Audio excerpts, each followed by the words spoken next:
দর্শক, আমরা তো কত বড় বড় পাখি দেখেছি, উট পাখি থেকে শুরু করে ঈগল পর্যন্ত। কিন্তু আপনি কি জানেন, এই পৃথিবীতে এমন একটি পাখি আছে যা আকারে একটি মৌমাছির সমান?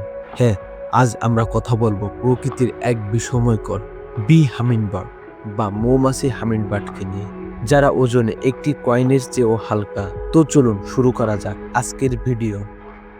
এদের কেন মৌমাছি হামিংবার্ড বলা হয় তা কি জানেন? কারণ এরা লম্বায় মাত্র 2 থেকে 2.4 ইঞ্চি হয়।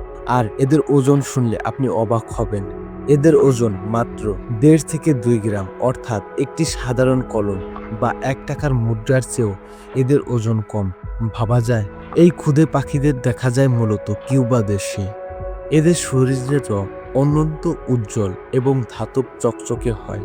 পুরুষ পাখিদের গলা থেকে উজ্জ্বল লাল বা গোলাপি রঙের পালক বের হয়, যা রোদে হীরের মতো জ্বলজ্বল হয়ে ওঠে। ছোট হলে কি হবে, এদের ক্ষমতা কিন্তু অসাধারণ।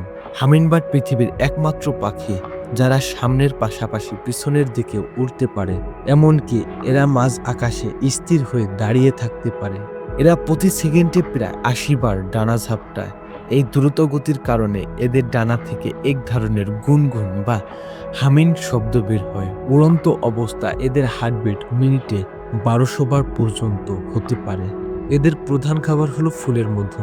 দিনে এরা প্রায় 1500টি ফুলে ঘুরে বেড়ায়। আর এদের বাসা বানা একটি ছোট্ট কাপের মতো, যা মাকড়সার জাল এবং শ্যাওলা দিয়ে তৈরি করে। আর এদের ডিমের আকার হয় একটি ছোট্ট মাটির গুঁড়ির মতো অথবা টিকটিকের ডিমের সমান। প্রকৃতির এই ছোট্ট পাখিটি আমাদের শেখায় যে বড় হওয়াই সব নয়, ছোট্ট হয়েও অসাধারণ কিছু করা সম্ভব। হামিংবার্ড সম্পর্কে এই তথ্যগুলো আপনার কেমন লাগলো কমেন্টে অবশ্যই জানান। আর ভিডিওটি ভালো লাগলে লাইক দিন এবং এমন আরো অজানা তথ্য পেতে আমাদের চ্যানেলটি সাবস্ক্রাইব করে রাখুন। দেখা হবে পরের ভিডিওতে। ধন্যবাদ।